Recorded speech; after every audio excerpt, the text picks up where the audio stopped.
Alright, so anyway, as I was fueling up, I got all the gas that I need.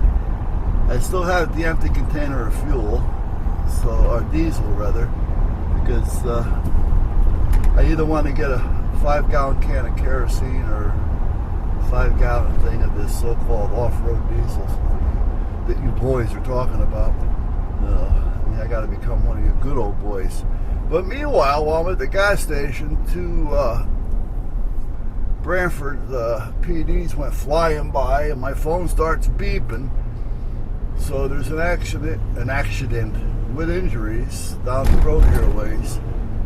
I'm not going to rush to it, as you can see. I could, but I'm not going to, because they're already there. So at that point, I'm not going to go crazy, as long as I can get there in time. And as long as people learn how to fucking drive. Do you see this? And this has nothing to do with the accident. This is just assholes not knowing how to drive. Here's somebody trying to pull into a fucking parking lot that has no entrance where he's pulling in. Jesus. And that's what we get around here. Idiots. I'm sure you have them where you are too. I don't know. But see this, you know what? This is a Democratic town. Liberals. So we know how they are. So I guess we have to live with it.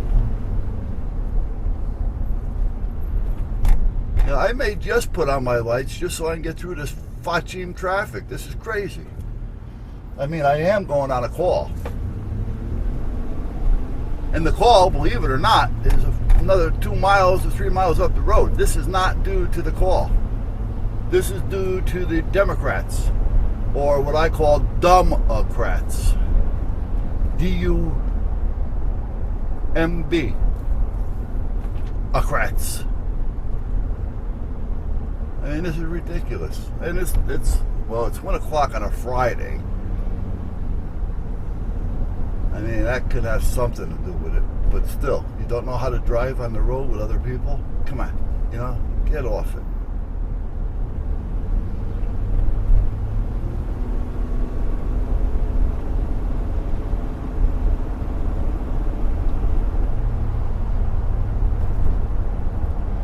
And when I do get to the spot where the accident's going to be, that's going to be another pain in the ass of a nightmare.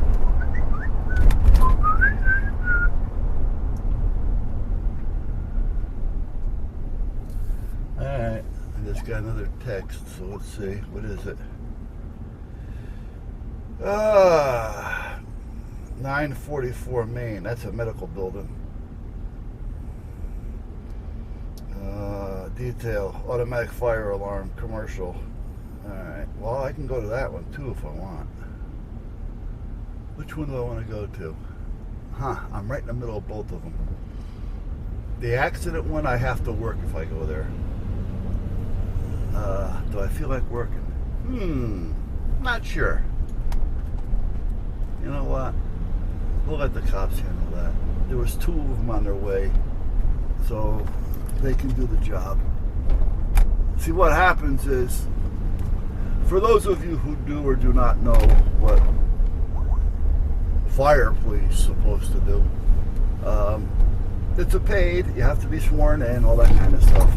But basically what it is that our job is to maintain control of the scene and keep the firemen safe. That's basically what we're supposed to do.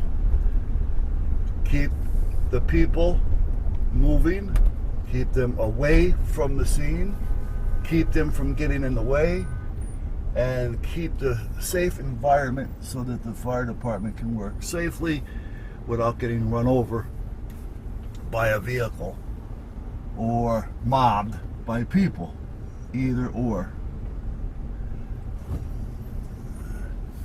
And that's kind of like what we're supposed to do. So a lot of times they depend on us being there. Whenever the fire department's called, I'm supposed to go. And they depend on us being there because they know when we're there that even though they do pay attention, if they slack off a little bit, they know that everything should be copacetic for them, because we do keep the scene clear. Even if we got to shut the road down a half a mile away, we'll do what we got to do what we have to do. Our main priority is keeping them safe so they can do their job. And the other part of it is, if we're keeping them safe and we're within a crowd, keeping a crowd back to listen to what's going on within the crowd, so that, thank you, so that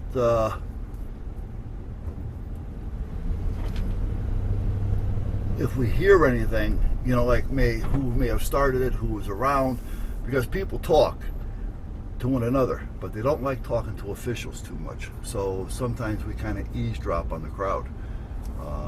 Actually, I was eavesdropping on a crowd last year when there was a brush fire at a condo development. And come to find out, the kids were playing with matches. Well, they weren't kids. Well, I guess they were 14, 15 years old.